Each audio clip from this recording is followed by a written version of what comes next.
You're watching Jim Cantelon Today TV. This is Bible Study for the 21st century.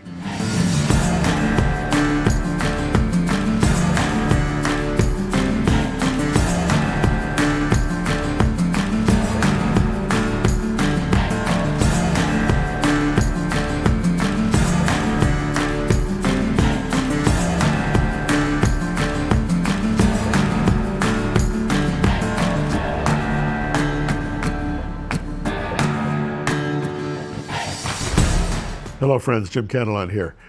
We're in the book of Mark. We are going into the 13th and 14th verses of chapter 2. And we're going to be looking at Jesus calling a tax collector, a publican, a much despised person, to be one of his followers. We know him as Matthew, who's also called Levi. And it caused quite a furor in Capernaum. So we'll get to that right after the short break. Don't go away.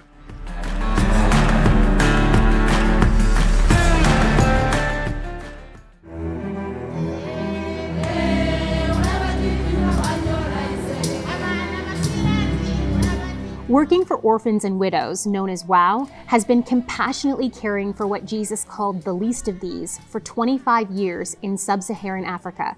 Founded by Jim and Kathy Cantelon in 1999, WOW has a trusted track record in South Africa, Zambia, and Malawi. The main focus of WOW is to provide home-based care for the poorest of the poor in isolated rural areas.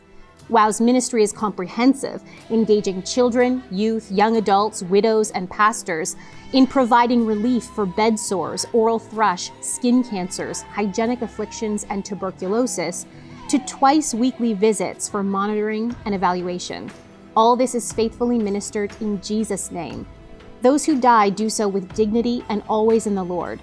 For 25 years, WOW has faithfully and humbly tried to express your love as donors and the love of God as Father to the weakest link. The joy on their faces as they receive the gift of love is exhilarating.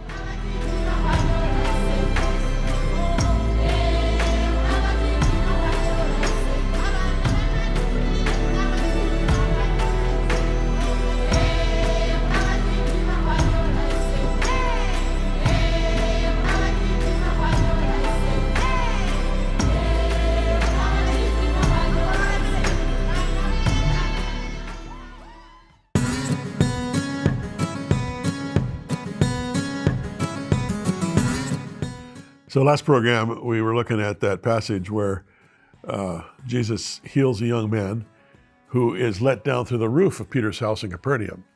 It's quite the story. It would make a great movie. And in the process, he not only forgives the young man's sins, but he also heals him from his paralysis and puts a lot of fear of the unknown and the unexpected and the overthrow of the conventional into the hearts and the minds of the sages, the scribes, the doctors of the law, who were there witnessing this event. We see that Jesus was, in the very early stages of his ministry, definitely not politically correct. He was offside right from the get-go. And we're going to see this again here in verses 13 and 14 of Mark chapter 2. Once again, Jesus went out beside the lake. A large crowd came to him, and he began to teach them. As he walked along, he saw Levi, son of Alphaeus, sitting at the tax collector's booth. "Follow me," Jesus told him. And Levi got up and followed him. Now, Levi, we know him as Matthew, was a publican or a tax collector. He sat at his collection booth every weekday in Capernaum, and as I've mentioned to you in past programs, Capernaum was a commercial center. It was right on the trade routes between Africa and Asia, and there was constant traffic streaming through, and the local authorities under the regency of Rome were getting more than their share of the goods as they came through by way of taxation. So Levi was a tax collector, and he wasn't just taxing these caravans and these business people who were going through, but he was collecting taxes from his own people. And he was despised by his own people, as all tax collectors were. Why?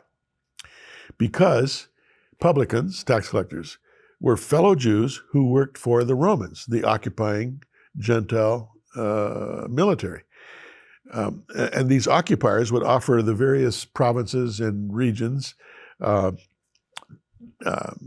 territories from which they would garner taxes, and they would sublet it to various bidders who then would hire tax collectors under them, and there was this kind of floating down of the dollar from Rome down to the lowly tax collector and the one who oversaw him.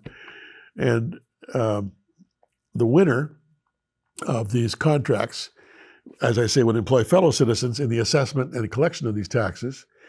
And they had a quota, of course, and made their money, lots of it, by surcharge, charging more than the Romans asked.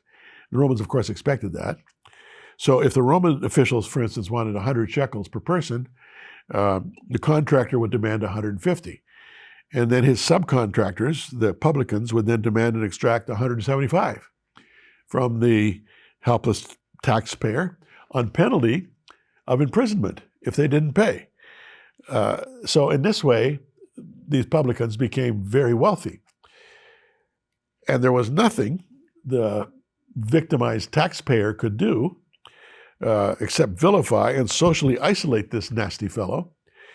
And so, these guys are seen sort of the equivalent of loan sharks, or their collaborators, or unclean dogs. And so the publican then paid a price for his greed because of his social ostracization. So the fact that Jesus would call a publican, a tax collector, to join his inner circle was no doubt troubling to the citizens of Capernaum, even those that Jesus had impressed with his ministry. I mean, this was just a step too far. I mean, does he not realize that this guy is a tax collector? Well, of course he does. Jesus lived there. He'd have known him by name. He was probably a casual friend. So why would he do this? Didn't he know that a publican's testimony was not allowed in court? Even the poor would not accept alms from a publican? No kidding. That his only friends, if he had any, were fellow social lepers? Well, of course Jesus knew this, but he didn't seem to care. And this carelessness was going to be used against him by his enemies. So Jesus not only invites Levi to be one of his disciples, but Levi then invites Jesus to come for a banquet at his house. Quid pro quo. I mean, he's obviously chuffed, as the South Africans say. He's flattered and thrilled by this show of trust in him when nobody trusts him. But he wants to show Jesus some honor, and he believes that Jesus has honor due him. Well, you've probably heard the adage, a man is known by the company he keeps. If that's true, then Jesus was in trouble. The scribes and the Pharisees certainly thought it. They pushed back as soon as they saw that Jesus was taking this rascal, into his inner circle, and then going and partaking with him in a celebratory meal. This was just not done. This was not politically, religiously, culturally correct. So, eating with unwashed people, that's how Levi and his friends were seen, was proscribed by both oral law and tradition. Yet here's Jesus sitting at table with the only ones who dared associate with this despised Republican. This despised Republican. This despised publican, please. No. That was not a Freudian slip. That's just a slip, okay. It's a despised publican. So he's got adulterers there. He's got pimps there. He's got other publicans. He's got flatterers. He's got sycophants. He's got the unwashed. Jesus is not intimidated by this crowd. Although, interestingly, many years later, Peter, that ebullient disciple, actually caved when it came to pressure from fellow Jews about eating with unwashed Gentiles during the early life of Paul's missionary ministry in up in the Middle Eastern area. Jesus didn't dispute the issue. He tacitly agreed that these outcasts were sinners, but then declared they're exactly my target audience. They're the ones I came to save. Doctors care for the sick. So I do the same. Guilt by association is a canard, it's fake news. These are people created in the image of God. He didn't say this, but I'm going to die for them one day, and they're of great value, regardless of what you and your religion and your culture says about them. And of course, that was absolutely true. So, before we get into the next issue, which was the issue of fasting, and this banquet apparently was happening on one of the traditional fast days of the week, let me just say this. Over the years of ministry, both in North America and also in Jerusalem, where we established the King of Kings Church back in the early 80s, I've had more than what might be considered regular contact with people who are despised and rejected of men. It seems that when you're a pastor and when people have public access to your services, you're often seen by those who are in desperate need as a potential glimmer of hope. And sometimes it can be very exhausting and very wearying, because often the people who come your way are just basically taking advantage of some free counseling or just some free time. They never get anyone to listen to them, so the pastor will listen to me. And if I take 2 or 3 hours, that's great. Maybe not so great for the pastor. But the point is this, friends, life has a way of beating people up. And I learned early on in the ministry to see beyond the immediate circumstances to the story behind the circumstances. And often I was looking at people, listening to people who'd never been loved a day in their life, who'd been raised in very dysfunctional homes, who'd been abused every which way, who had just been outcast from their earliest sense of who they were. And so, of course, you have to respond with compassion. Of course, you need to look kindly upon them. And once hearing their issue, restate it so you understand what it is you're hearing, and then do the priestly thing and pray for them. Now, I can't save anybody, I can't heal anybody, but the Lord can. And sometimes my role as a pastor was just to take this wounded sheep and lift him or her up before the master.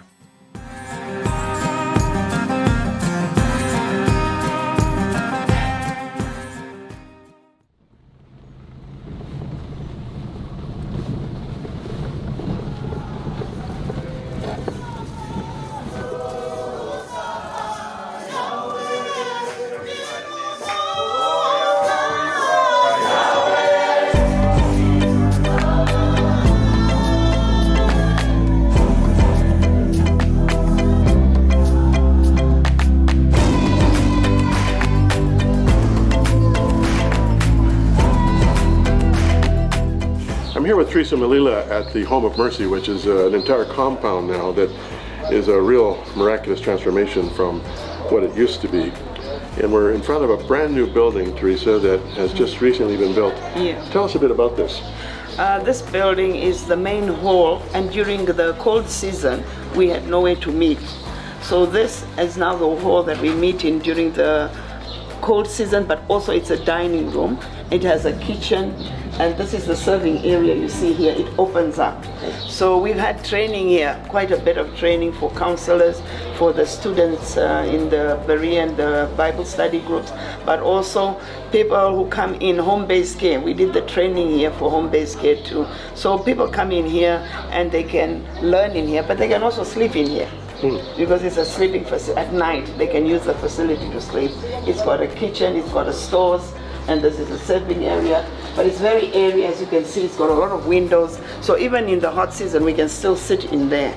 But during the rainy season, we don't normally have a place because the rain comes into the other hall. So this is the perfect place for us.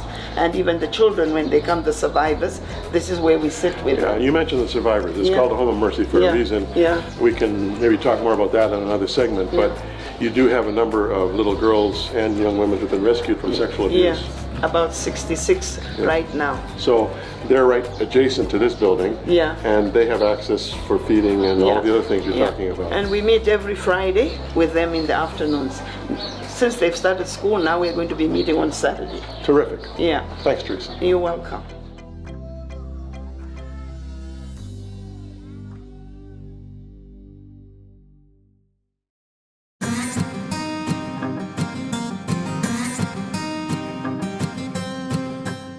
So here's Jesus with this scum of the earth crowd, as far as the religious people were concerned, scum of the earth, having a banquet.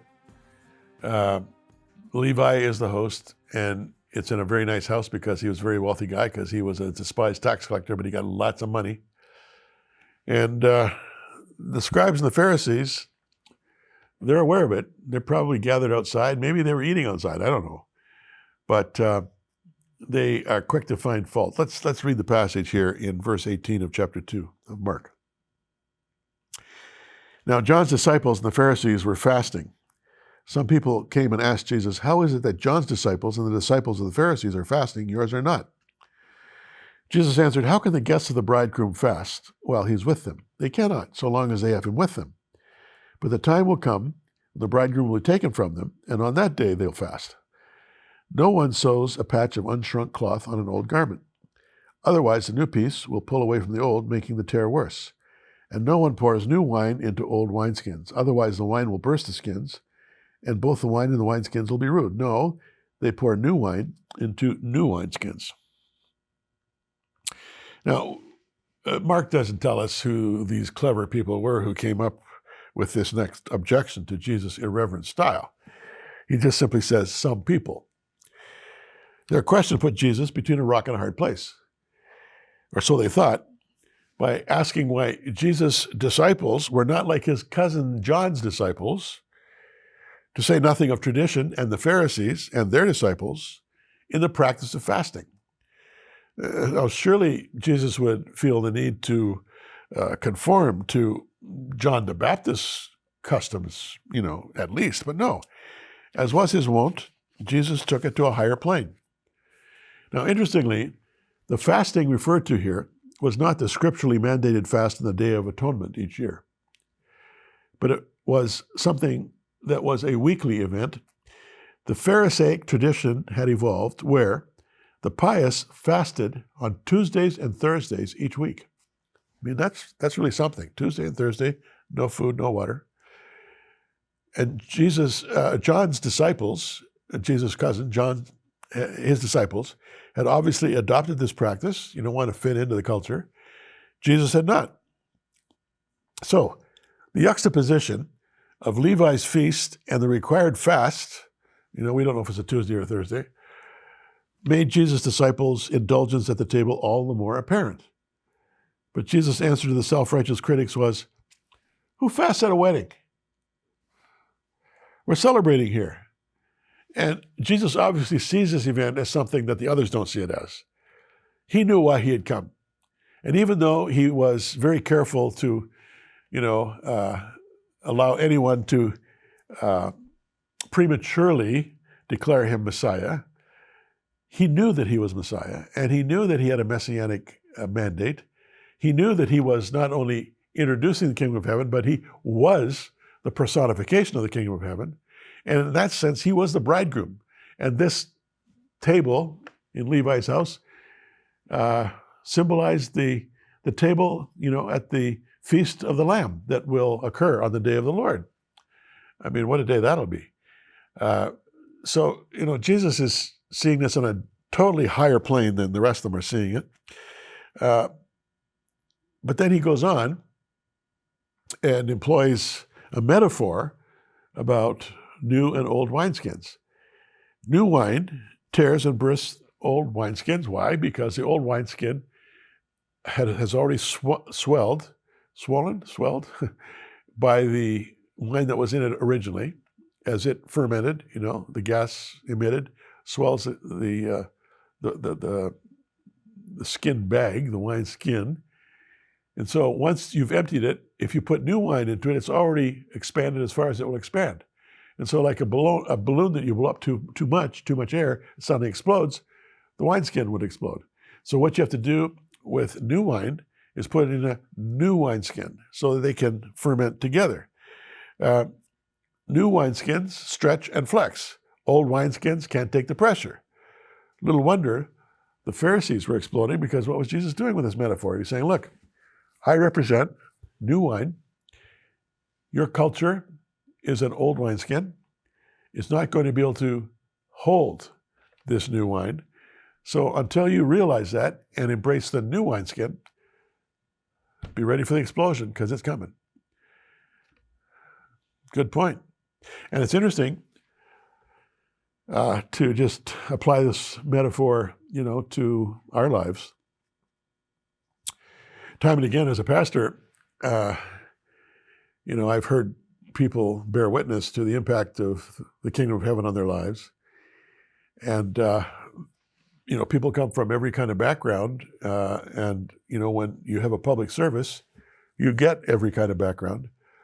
And some very, very difficult.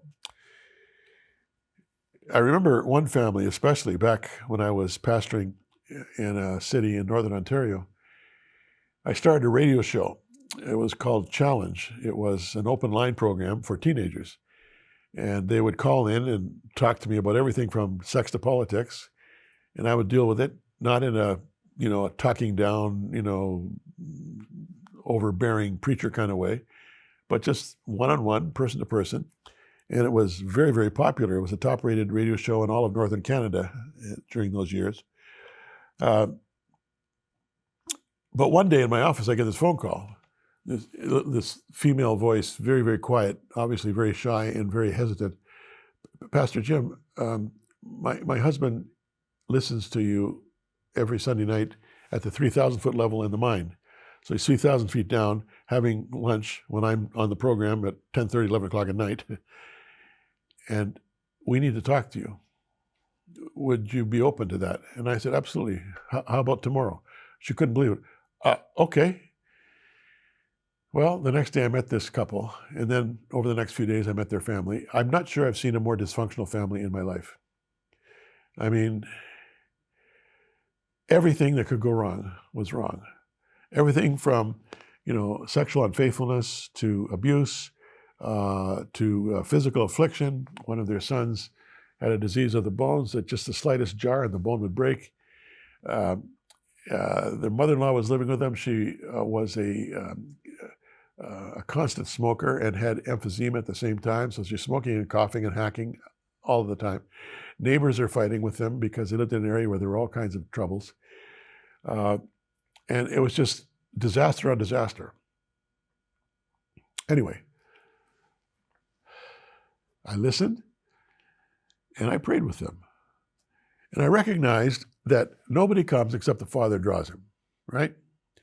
This is not my work. This is not some, how to win souls kind of system. This is the Holy Spirit at work in distressed people's lives. And they made a simple profession of faith. And I didn't do anything outstanding or dramatic. I just encouraged them to start coming to our church, and they started doing so faithfully, came to our Bible studies, started to read their Bibles, began to pray with others, began to interact with other believers. And the most amazing thing happened. Their lives were totally transformed, from severe dysfunction to loving functionality. Even their little boy who had the serious illness with soft bones was healed. He's now today in his 50s and 6'5" and a strapping man with great strength. And the man himself, who was listening to me at the 3,000-foot level, who was hooked on drugs and alcohol, and he became a pastor and planted a number of churches. And today he's retired and loving Jesus. They needed a new wineskin, is what they needed. And that new wineskin expanded as the new, if you will, wine of the Spirit poured into that wineskin. And instead of, totally upsetting them, and it healed them. And instead of the bag bursting, it fully contained until they were ready to be poured out in a fresh new libation, if you will, of the grace and love and compassion of the Lord for their broken neighbors, and eventually for various towns where he established churches. New wineskin. We need new wineskins, friends. And that's what the gospel is. It's a new wineskin. It's not a case of, making your current situation better. It's a case of making your current situation brand new, not better. It's like the old is killed. It's passing away, and everything else is fresh and new, like a new flower bursting forth from the earth.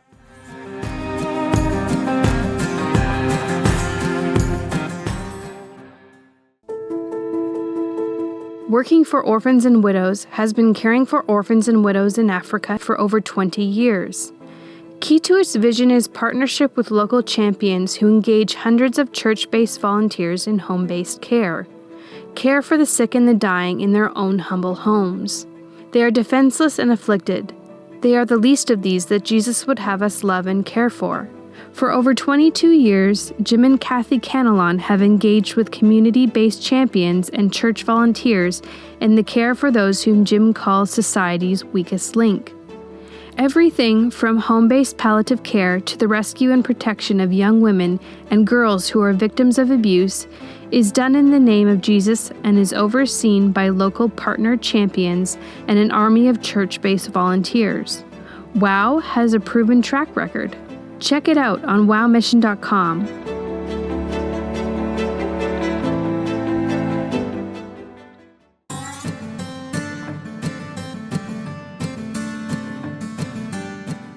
The story I'm telling about from my ministry in the past with this totally dysfunctional family brings to mind something that Søren Kierkegaard, the famous Danish theologian philosopher, once said.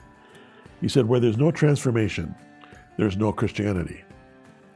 This isn't a case of just, adopting another philosophy of life. This is a case of being utterly and totally transformed by the Spirit of God. That totally dysfunctional family had no hope.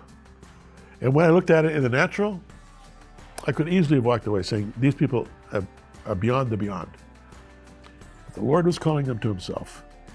And by his grace and by the presence of his Holy Spirit, he was able, as they opened their lives to him, to totally transform them. And it was more evidence, if you will, of the reality and validity of the Christian faith than perhaps anything I had ever seen to that point in my life and ministry. The same can happen with you, friends. Think about it. Thanks for watching. See you next time.